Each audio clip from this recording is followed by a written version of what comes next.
are valid. All ideas are equally valid. Now, friends, that's nonsense. Not all ideas are equally valid. If I say to you the moon is made of rock, and you say, no, the moon is made of Swiss cheese, those are not equally valid ideas. If you say to me, the earth is round, and I say, no, the earth is flat, those are not equally valid ideas. There are certain things in this life that are absolutely true, and there are certain things in this life that are absolutely false. And they will always be true, and they will always be false. Listen, truth is not new. Truth has been around forever. Now, we're constantly discovering truths, like we now know our bodies are made up of DNA, but that's not new truth. That truth has been around since the creation of mankind. But today, if anyone dares to say that something is always true, if anyone dares say this is always right, this is always wrong, they're accused of being judgmental. But it's not judgmental to tell the truth. For example, if you were in a car accident, you're laying on the side of the road, you're bleeding to death, and I say, man, you need a doctor, you're bleeding to death. It'd be silly for you to say, I don't want to hear that, you're being judgmental. It's not being judgmental. It's just telling the truth. You are bleeding to death. You are dying. Now, in the time that remains here today, I want to talk to you about what happens to a society when they give up on the truth. What happens on a nation when they exchange truth for tolerance? What happens to a life? What happens to a family? What happens to a church when they exchange truth for tolerance? I believe there's a few signs of truth decay in our culture we're seeing all around us. Here's one of the signs right here. Immaturity. Immaturity in a culture is a sign of truth decay. You see, the more we give up on the truth, friends, the more immature we become in our society.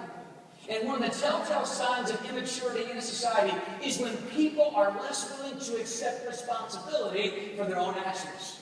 Man, we see this all throughout our culture, don't we? Hey, there's no right and there's no wrong. There's no absolute standard of truth. I can just be a big kid. I can blame other people for my problems. I can be disorganized. I can expect other people to take care of me. That's what kids do. I can expect the government to solve all my problems. I can keep changing my mind all the time. One day I can believe this, and one day I can believe something else, and one day I believe something else again, because there is no absolute standard of truth. Now, the Bible says in Ephesians 4, let us no longer be like what? Children. Just changing our minds all the time about what we believe, because someone has told us something different or cleverly lied to us and made the lie sound like the truth. Have you ever noticed how often kids change their minds? When I take my girls out, like on a date for dinner, they change their clothes like 5 times before they leave. And that's just my wife, Angel. That's my daughters. I'm sorry. Why? Because they're immature. Because they still haven't totally grown up. You see, one of the marks of maturity is the ability to know right from wrong and to stand on the truth. It's what every parent hopes for in their kids. I hope one day that my kids know what is right and what is wrong and make good choices based on what they know to be true and untrue. Now, we're talking about society here tonight, but I want to apply this to your life and my life as well. So I'm going to ask you a question on these points. Here's the first question. Do I ever act immaturely? Do you ever act immaturely? Do you ever act childish? Do you ever pass the buck or blame other people for your own unhappiness? Because that's what kids do. And if you're doing that and you see that trace in your life, that's a sign of irresponsibility. And that's a sign of truth decay popping up its head in your life. Okay? Second, another sign. Immorality. Immorality is a sign of truth decay. Now, when I say immorality, most of you think specifically about sexual immorality, but really that's only one kind of immorality. Immorality simply means without morals or no morals. It means I just do whatever I want to do because there's no moral standard of truth God in my life, so anything goes in life. I'm the captain of my own ship. And by the way, the more immoral society becomes, the more they start to make fun of morality. Have you seen this? You've watched this on television. It's called the South Park Syndrome, where nothing is sacred anymore. If it's true, if it's good, if it's pure, it's made fun of. There's nothing sacred anymore. This verse might encourage you. Proverbs 14 and verse 9 says, "The stupid ridicule right and wrong." I like that verse. Look at this next verse, Ephesians 4. It says, "They don't care anymore about right and wrong, and they have given themselves over to immoral ways. Their lives are filled with all kinds of impurity and greed." You know what they say? They say, "I really don't care about what God says anymore. God says sex is only to be within the confines of a marriage. But I'll just do it my way. God, that's cute, God. That's really naive, God. I'll make up my own truth. I'll do what I want to do in my life." Let me tell you how decay works, truth decay works in our lives. When you do something wrong, every time you do something wrong, it gets easier, doesn't it? The first time you do something wrong, it bothers you. It bugs you in your spirit. It causes unrest in your spirit. But the more you do it, the easier it becomes. And all of a sudden, one day, it just doesn't bother you anymore that you're lying to your wife or lying to your husband or your friends. It just gets easier and easier and easier. Well, look, how do I know if truth decay is present in my life? Here's how you know. You start rationalizing things. What does that mean? When you rationalize, you are telling rational lies. That's what that means.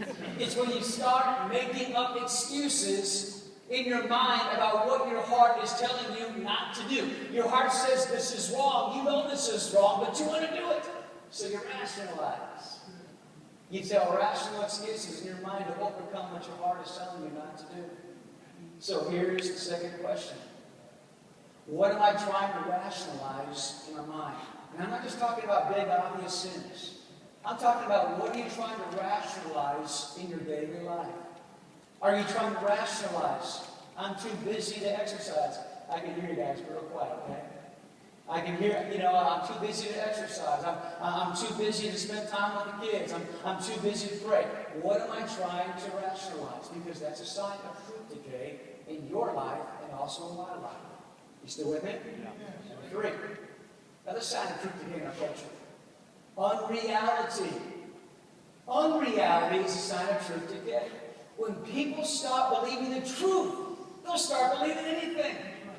When people stop believing right and wrong, they'll become extremely gullible to just about anything. I meet a lot of people today who'd rather put their faith in crystals than they would Christ. In a rock, rather than Jesus Christ. I mean people who would rather put their belief in tarot cards over Jesus Christ. I know people who have an easier time believing in UFOs than believing in Jesus Christ. Look what the Bible says in 2 Thessalonians 2. Since they refuse to trust truth, they banish their world of lies. They will banish to their chosen world of lies and illusions. And some of you say, well, look, I haven't fallen into that world of illusions. I don't worship crystals, or, I don't, believe in UFOs or things of that nature. But let me ask you, what cultural illusion have you already fallen for? Which cultural illusion have you already adopted into your worldview? How about this one? That the illusion that having more money will make you more secure. Have you fallen to that illusion? Well, that's an illusion because you can lose it all in one day. How about this illusion? That having more possessions will make me happier. Boy, that's an illusion. Because I can introduce you to some miserable millionaires. Or how about this one? The illusion that having more fame will make me more fulfilled. Now look, it's not enough for us to believe these illusions, but then we start to idolize those who propagate these illusions in our media. Who's idolized more in our world today? Or which profession is idolized the most out of any other profession? Is it politicians? Is it preachers? No, it's actors. Actors are idolized today. I have nothing against actors. We do drama here on the stage, and we believe there's a value in entertainment. But let me ask you this, do these people really deserve all the adulation that we pour upon them? There are entire magazines about actors and their lives, and what they're wearing, and what their kids are wearing, and about their new trendy, phony belief system they're espousing to this week. And like tens of millions of people blindly follow them. And I want to ask you tonight, why do they deserve such adulation? I mean, really, what are they good at? Oh yeah, they're good at pretending. That's what they do. They make a living faking it.